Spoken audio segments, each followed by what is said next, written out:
Gledate direktno sa Senadom Pečarinom.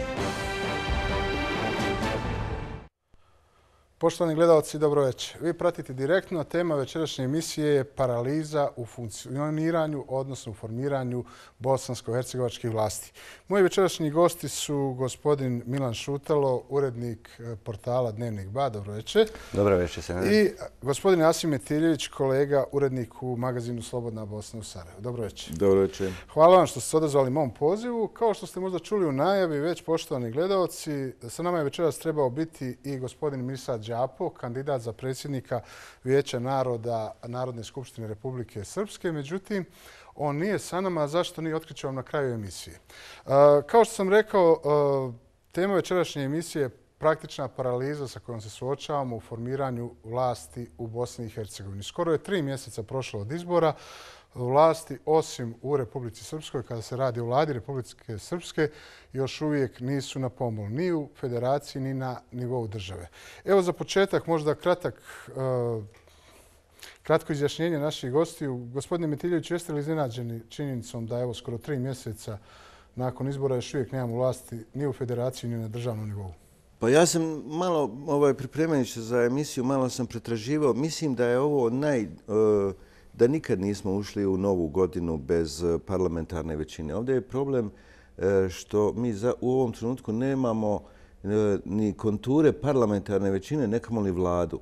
Dakle, svaki put smo ušli u novu godinu znali smo ko će, pa kasnije će biti ministri, premijeri i tako dalje. Izvršna vlast se kasnije formirala, znali smo ko će činiti parlamentarnu većinu. Sada je problem što mi zapravo nemamo mi se nalazimo doslovno na početku. Dakle, bojim se da je ovo jedna od najdubljih kriza posle rata, parlamentarna kriza posle rata, da nikad nismo imali ovakvu paralizu i ovakvu neizvjesnost oko konstituiranja parlamentarne većine. A naravno da će biti problema kasnije sa ministrima, ali mislim da je to manje važan problem. U ovom trenutku je centralno pitanje, mi ne znamo ko će uopće sudjelovati u parlamentarnoj većini. To je problem. Gospodine Šutalo? Ja nisam iznenađen s obzirom da je 2001. čini se ili 2000. kada je SDP bio pobjednik unutar jednog konstitutivnog naroda, dobio većinski legitimitet. Isto ovo radio što i radi sada, znači zaobilazio izbornu volju, većinsku izbornu volju jednog konstitutivnog naroda. Imali smo to što smo imali, ta alijansa je trajala nekih 2 godine, znamo kako je završila, ovo je repriza toga, s tim da današnje okolnosti su kudikamo drugačije. Tad je gospodin Lagumdžija SDP na svojoj strani imao i međunarodnu zajednicu i okružje je bilo drugačije. Danas vidimo glasove da međunarodna zajednica šuti, da dopušta se stvari razvijaju kako se razvijaju i da prepušta da vidi dokle će ići sa tim svojevrsnim državnim udarom koji provodi Lagumdžija u Bosni i Hercegovini. Također vidimo da ima puno razumnih glasova sa strane i bošnjačkih intelektualaca i novinara. Iz Hrvatske imate situaciju kada jedan ljevičar Josipović, predsjednik Republike Hrvatske, ili Vesna Pusić govore tako kako govore, onda vidimo da je Lagumdžija zapravo na neki način i gospodin Tihić koji mu salutira, odnosno asistira u ovom što on radi, poprilično usamljen i izoliran. Gospodine Šutalo, oprostite, jeste li, kako objasniti činjenicu da 2 HDZ-a kao i javnost recimo u Hercegovini, u većinskim hrvatskim krajevima, odnosno sa većinskim hrvatskim stanovništvom, podržava te vrlo bliske političke odnose između 2 HDZ-a s jedne strane i recimo vlasti u Republici Srpskoj, odnosno SNSD Milorada Dodika?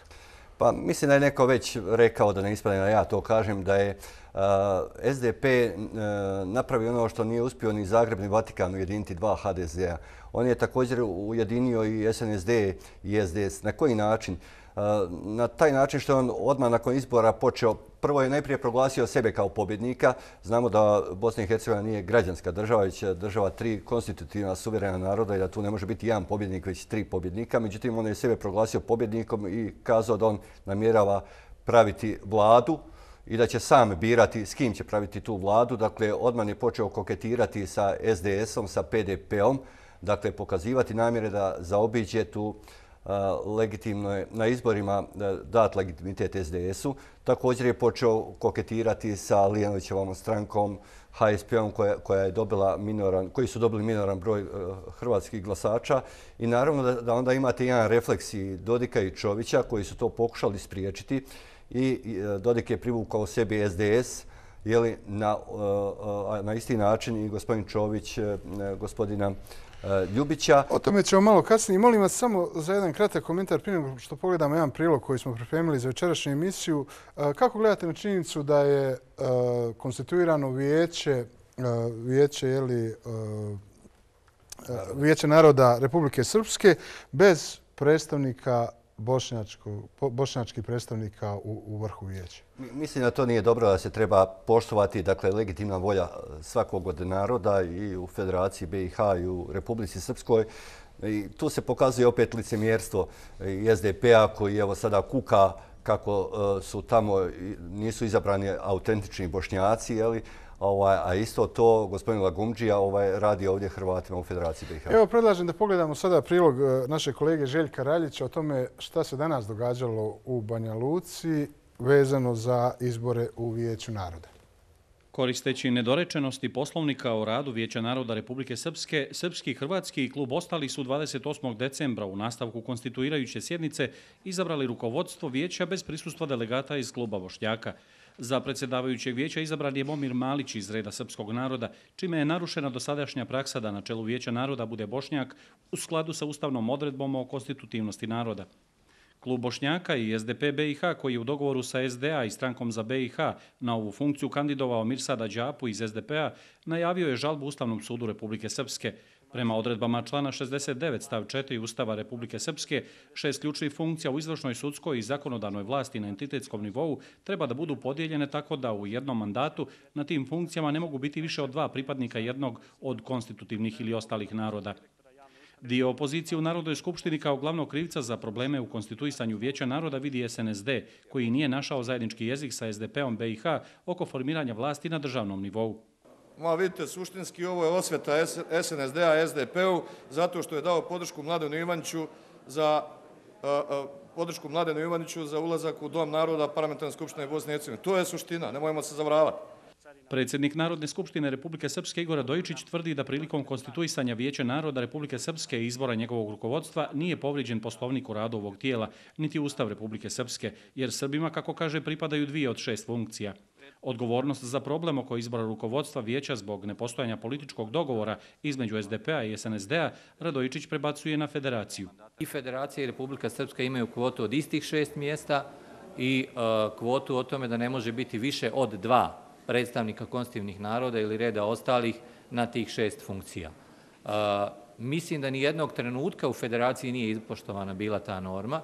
Za stranke koje imaju delegate u klubu Bošnjaka, proces konstituisanja vijeća još nije završen. Ako vas nema, jeste li ravnopravni? Dakle, ako vas nema, niste ravnopravni. Jer to mora da piše. Dakle, piše da vas ne može... Neravnopravnost je kad vas nema, a neravnopravnost je kad vas ima više od 2. Dakle, Ustav je tu jasan. Upitajte neku ko se bavi ustavnim pravom, a ne ove diletante. Ja se ipak nadam da će ovi problemi biti prevaziđeni i da će u dogledno vrijeme ipak Bošnjak biti na mjestu predsjedavajućeg Vijeća naroda i da će doći do rotacije, odnosno do zamjene na ovoj poziciji. Predsjedavajući kluba Bošnjaka Mujo Hadžiomerović ne učestvuje u radu predsjedništva vijeća kojeg čine predsjedavajući i njegovi zamjenici Zoran Lipovac ispred Hrvatskog i Miroslav Mikeš ispred kluba Ostalih. Ipak, klub Bošnjaka je danas razmatrao akta koja su usvojena u Narodnoj skupštini, ali se nije izjašnjavao o njima.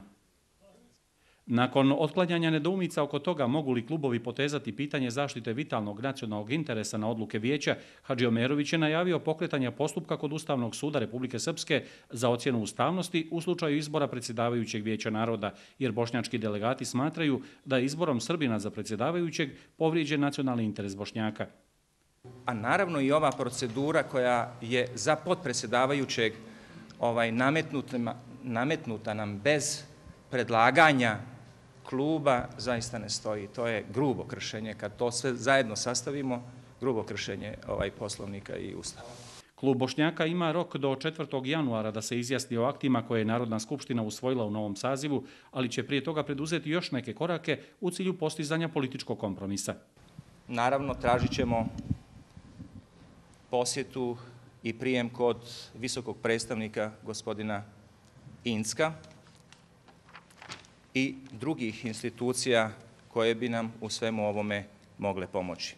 Budući da vlada Republike Srpske ne može stupiti na dužnost dok je ne potvrdi Vijeće naroda, kao ni ekonomska politika i budžet Republike Srpske za 2011. godinu, ostaju dvije mogućnosti za rješenje ovog problema.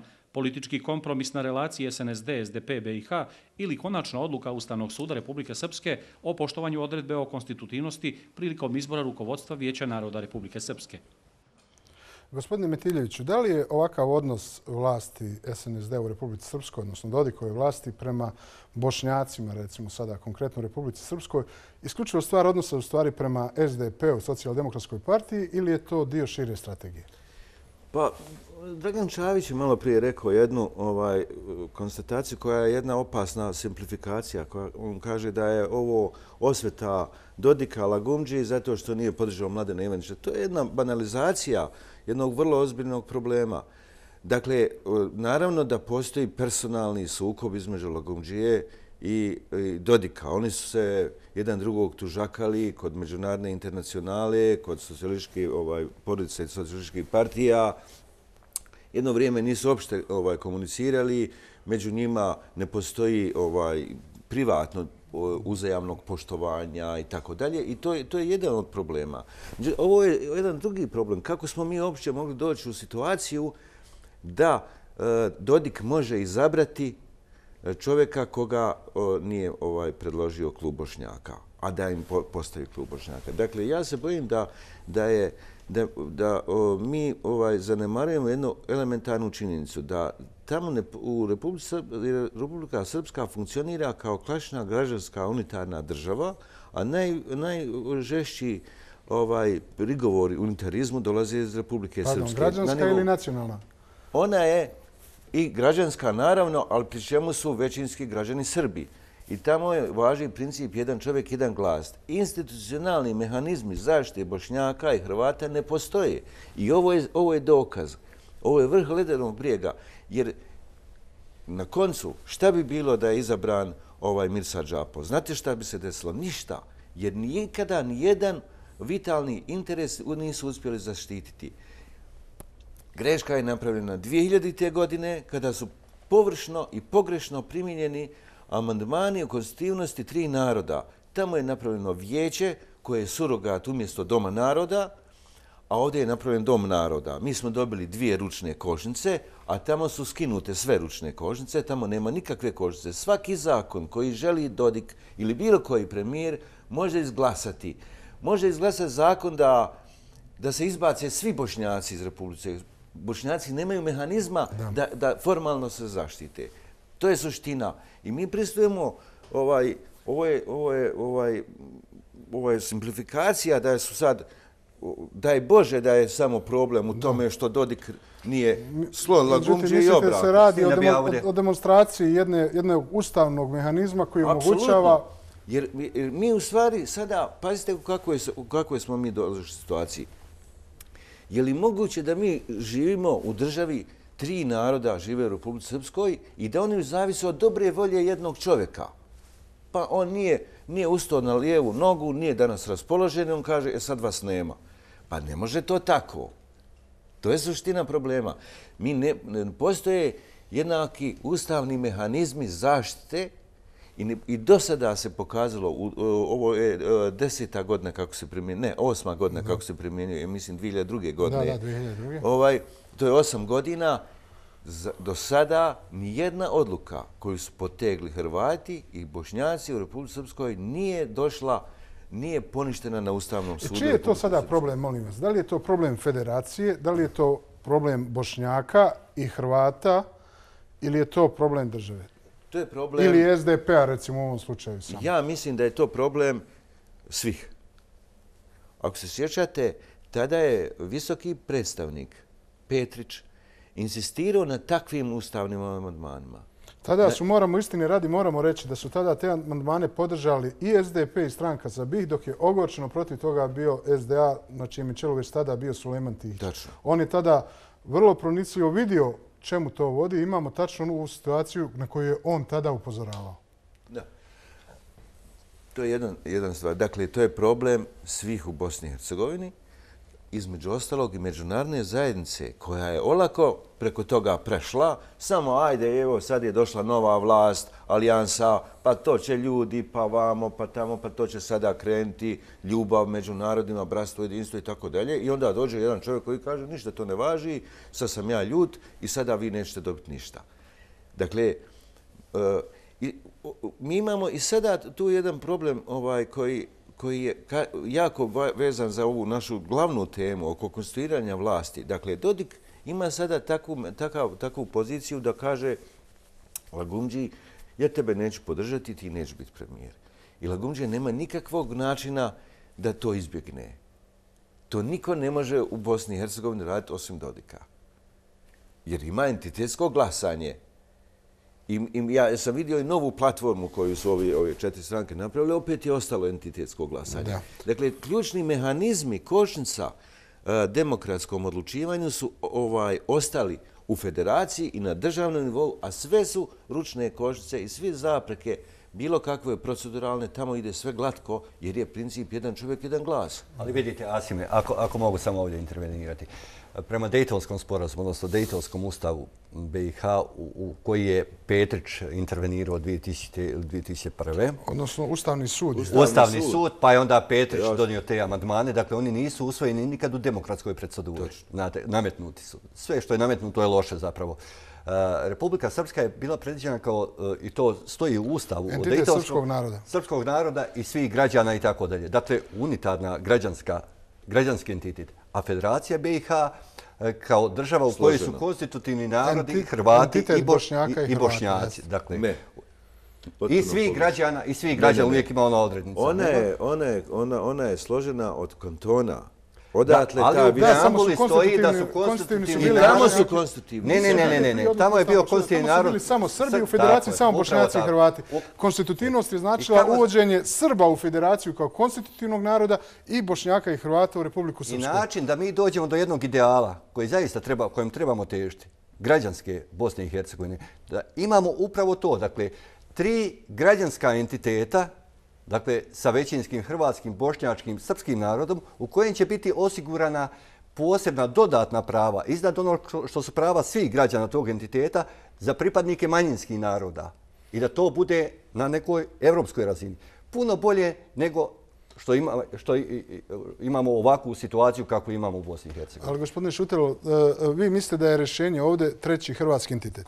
Ja mislim, pošto je Bosna i Hercegovina država 3 suverena naroda, da ona može biti puno stabilnija, racionalnija i održivija kao država 3 naroda, kao država 3 entiteta, odnosno kao tronožac, nego kao dvonožac. I često se ovdje koristi, pogotovo SDP, ali evo i druge neke stranke kažu to je podjela, to je razgradnja države. Ja mislim da 3. entitet osigurava sastavljanje podijeljene države, a ne razdvajanje. Pretpostavljam, gospodine Metiljević, da ste vi protiv ideje o 3. entitetu. Možete li... Ja mislim da je ona neostvariva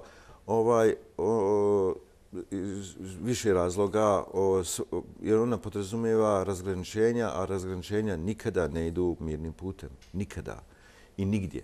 Šta kažete na ovaj argument? Ja kažem da granice Bosne i Hercegovine ima granice, a unutarnjih granica nema. Dakle, potrebno je samo na jedan demokratski način da se žitelji svake od općina, recimo na referendumu, izjasne gdje žele biti, u kojoj federalnoj jedinici. I, dakle, bilo koje mjesto u Bosni i Hercegovini, dakle, ne znam, Bihać, Žepče, Srebrenica, bilo koji drugi grad, u svakom od tih gradova primjenjivala bi se odluke, dakle, lokalne zajednice, općine, zakoni federalne jedinice, koji mogu biti identični u sve 3 federalne jedinice velike i zakoni države Bosne i Hercegovine. Šta ćemo s tim? Republika Srpska neće ni da čuje o tome da se mijenjaju granice? To treba biti stvar pregovora. Dakle, o tome treba poći od te pretpostavke da je ovakva Bosna i Hercegovina podijeljena. Prvo, ona je labava konfederacija 2 entiteta, A uz to federacija još ima 10 državica. Dakle, imamo 13 nekih državica, imamo 170 ministarstava. Zar nije racionalnije imati 45 ministarstava, primjerice, 3 vlade, umjesto 170 i 3 entiteta umjesto 13 entiteta? Gospodine Matiljeć, drugi argument Ja mislim da je ono što je meni najlogičnije rješenje, a što bi bilo provodivo, to je kantonizacija, dakle, cijele države i jačanje državnih institucija, dakle,